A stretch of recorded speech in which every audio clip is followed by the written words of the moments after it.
네, 안녕하세요. 셀리더 여러분. 한 주도 잘 지내시는 중이죠? 이제 다음 주 돌아오는 주가 추수감사주일이라서 또 감사주일 준비하면서 우리 셀 모임 함께 준비하겠습니다. 제가 이제 추수감사절을 매해 맞이하면서 그런 생각을 했거든요. 우리가 이제 한 번씩 성경을 암송해서 이제 그때 암송 대회를 하면서 정리를 하자 이제 이런 생각으로 이제 부임하고 계속 그 일을 해왔잖아요. 근데 이제 올해 좀 가만히 생각해 보면서 어, 그럼 주일 말씀을 우리가 암송해온 말씀을 통해서 그 가운데 우리가 하나님 앞에 어떻게 감사할 수 있을지를 좀 생각해 보자 그런 생각을 했습니다. 그래서 우리가 이제 이번에 시편 62편을 함께 나누게 되잖아요. 이제 그 시편 62편에 보면 중간에 이제 1절에도 그렇고 2절에도 그렇고 6절에도 그렇고 이 부분이 두 번 반복이 되잖아요. 오직 그만이 나의 반석이시고 나의 구원이시고 나의 요새이시다. 내가 크게 흔들리지 아니하리로다. 그러니까 하나님을 반석이라고 표현하고 구원이라고 표현하고 또 요새라고 표현했어요. 그리고 이제 저는 이 요새라는 부분들 흔들리지 않는 어떤 피난처라는 뜻이잖아요. 그래서 이제 그 부분을 피난처라고 했는데 좀 제목을 보면 반석 또 이제 피난처 요새 저 구원 이런 하나님이 우리에게 어떤 분이 되시는가를 기억하면서 우리가 좀 은혜를 나누었으면 좋겠다는 생각을 좀 갖게 되었습니다. 이제 우리가 시편을 가지고 이제 기도를 하고 또 시편을 가지고 말씀을 묵상하는 건 굉장히 신앙이 유익합니다. 그래서 저는 특별히 이번에 이제 성경 암송 대회를 하는데 뭐 이거를 보는 셀리더들은 내가 나가지 않더라도 여러분 외우시기 바랍니다. 내가 암송 대회를 안 나가더라도 외우는 신용이라도 하셔야 돼요. 그런 거는 리더의 기본입니다. 그리고 성도들과 함께 그 일을 뭐 한 사람이 되든 두 사람이 되든 이렇게 하시고 특별히 이제 저는 대회가 목적이 아니라 대회는 하나의 수단이죠. 이걸 통해서 우리의 기도 가운데에 하나님의 말씀을 암송해서 묵상하는 것. 묵상이 뭐라고 그랬어요? 하가 말씀을 읊조리다, 되뇌이다. 이게 이제 묵상이라고 그랬으니까 자주 여러분 말씀을 완벽하게 토시 하나 안 틀려야 된다는 게 아니라 그 말씀을 자주 우리의 기도에 인용하세요. 그럼 기도가 굉장히 풍성해져요. 제가 요즘에 이런 걸 많이 느껴요. 뭐냐면 하나님의 말씀을 우리가 듣잖아요. 귀로. 그래서 여러분 설교를 듣는 게 굉장히 중요하잖아요. 그럼 들으면 내 마음에 있었던 수많은 하나님 말씀 아닌 내 욕심들과 내 생각 올라오던 것들을 이렇게 말씀으로 이렇게 누르게 되죠. 근데 우리가 하나님의 말씀을 내 입으로 선포하면 사실 이건 내가 나에게 설교하는 것입니다. 그래서 이런 시편들을 통해서 계속해서 하나님의 말씀을 나 자신에게 선포하는 습관을 가지시고 특별히 이제 매일매일 우리가 매일 말씀 묵상도 이제 보내드리고 새벽 기도도 직접 나오지 못해도 여러분 말씀을 늘 듣기를 권면해드리고 있는데 그 말씀을 들음으로 내 삶에 나에게 하나님 말씀을 계속 선포하는 우리가 되시기를 축복합니다. 자, 그러면 이제 이번에 나눌 시편 62편 1절에서 12절 말씀을 보면서 추수감사절 어떻게 이 말씀을 통해서 감사할지를 좀 보죠. 먼저 지난 1년간을 돌아보면서 감사의 제목을 기억하고 고백해 봅시다 이렇게 했는데 이게 참 중요한 게 뭐냐면 우리는 사실 생각해 보면 감사할 일이 많아요. 그렇죠? 사실은 우리가 돌이켜 보면 우리 인생에 참 감사할 일이 많아요. 저도 요즘에 가능하면 매일매일 감사 제목을 좀 써보려고 애를 쓰고 있거든요. 기록해 보면 상당히 많아요. 근데 기억에 남고 우리가 실제로 고백하는 건 불평 원망거리를 많이 기억하고 그걸 붙잡고 고백하고 있어요. 그러니까 많이 손해를 보는 거죠. 여러분 우리 감사하면서 살 수도 있고 원망하면서 살 수도 있거든요. 1년을 돌아보면서 우리가 무엇을 고백하며 감사할 수 있을지 한번 돌아보는 시간을 꼭 한번 셀원들과 가져보세요. 그러면 감사하는 순간 우리의 마음이 또 바뀌거든요. 이제 풍성해지고 문제가 아닌 게 돼버려요. 자, 일단 문제를 보면서 좀 하나하나 설명하겠습니다. 자, 하나님은 나의 반석이시고 또 구원이시요 요새 피난처가 되십니다.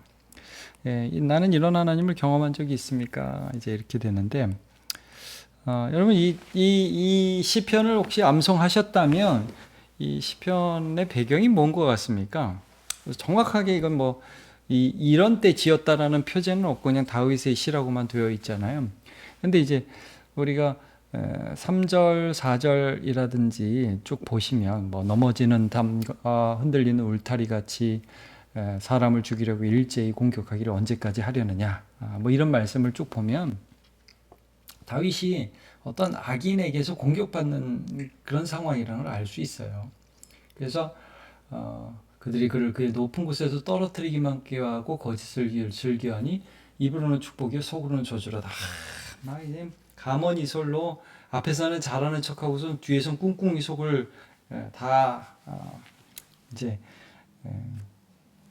꾸면서 이 사람을 어떻게 죽이나 이런 생각을 하고 있는 그런 악인들을 늘 봤다는 거예요. 속이 뒤집히는 거죠. 이런 상황이에요. 저는 압살롬의 반란을 생각하게 되더라고요. 압살롬의 반란에 수많은 사람들이 가담하고 또 다윗을 끌어내리려고 했던 그런 경험들이 있잖아요. 그리고 그때 특히 어떤 일이 있었어요. 시므이라는 사람이 와가지고 이 다윗이 막 쫓겨가고 있을 때, 도망하고 있을 때 저기 건너편 언덕에서 막 흙을 던지면서 가라 너는 피 흘린 자다 하나님이 너한테 지금 벌 주시는 거야 그러면서 다윗을 막 공격하잖아요.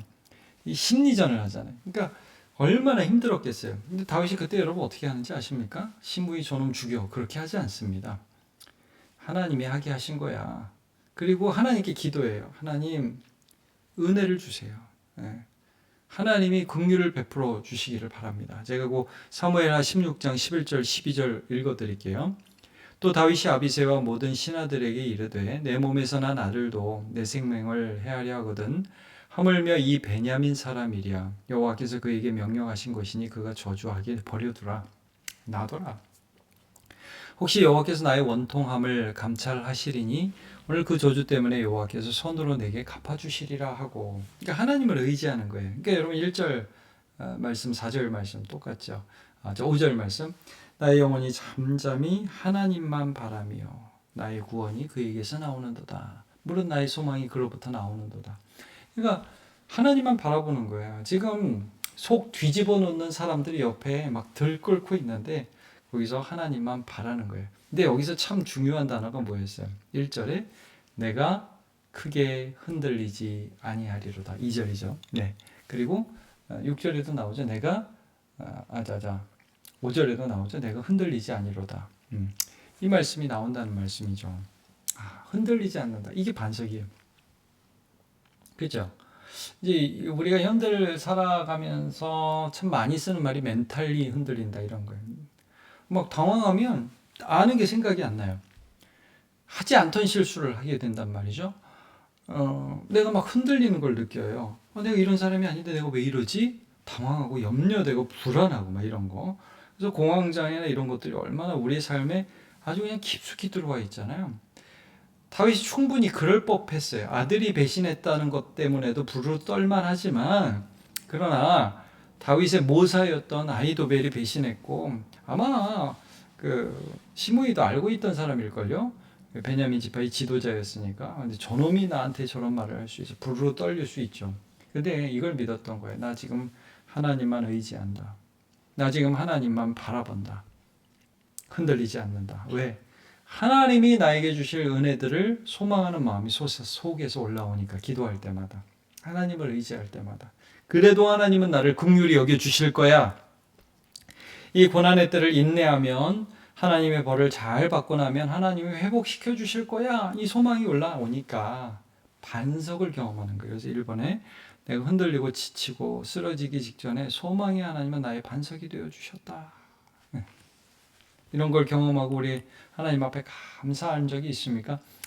사실 올 한 해도 한번 생각해 보시고 꼭 올 한 해가 아니더라도 우리의 인생에서 참 내가 당황하고 불안하고 염려했던 그런 시절이 있었는데 하나님이 나의 반석이 되어주신 경험이 있다면 한번 나눠보면 좋을 것 같아요. 제가 이제 그 요새를 먼저 피난처를 먼저 할 텐데 어떻게 해야 할지 모를 때 피난처가 되어 주셨다. 이제 나의 구원과 영광이 하나님께 있으며 나의 피난처도 하나님께 있도다 그러잖아요. 네. 우리 하나님이 우리의 피난처시라는 것을 이제 고백하고 있습니다.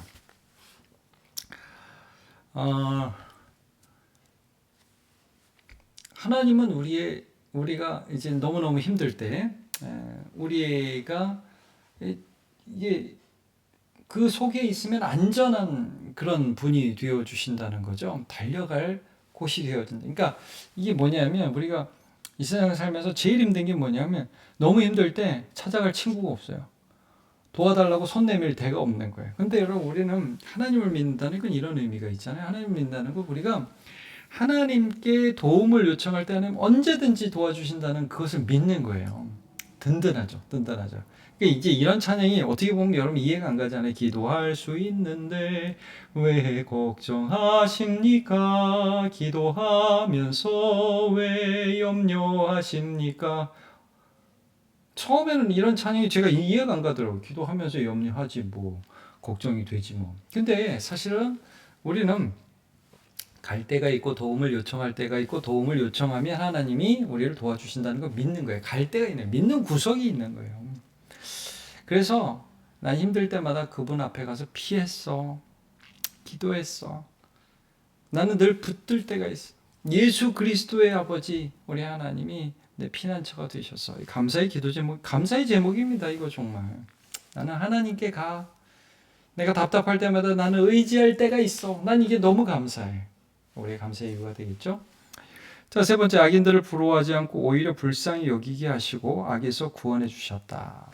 예, 여러분, 이 시편을 보면서 굉장히 인상적인 구절이 뭐냐면 이 부분이에요. 아, 슬프도다. 왜 갑자기 슬프도다 나오죠? 아, 슬프도다. 암송하면서 좀 이상하지 않으셨어요?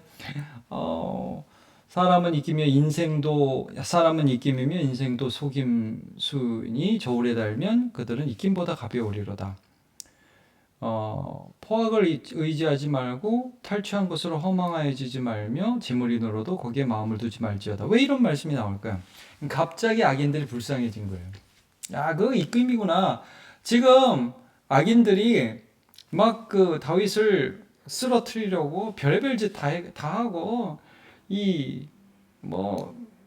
술수를 쓰니까 얼마나 미워요. 기도했어요. 기도하니까 그게 아무것도 아니라는 게 믿어지기 시작하는 거예요. 아, 저 한순간에 망하는 건데. 그러니까 여러분 시므에도 나중에 솔로몬 때 죽게 되잖아요. 요압도 그렇고.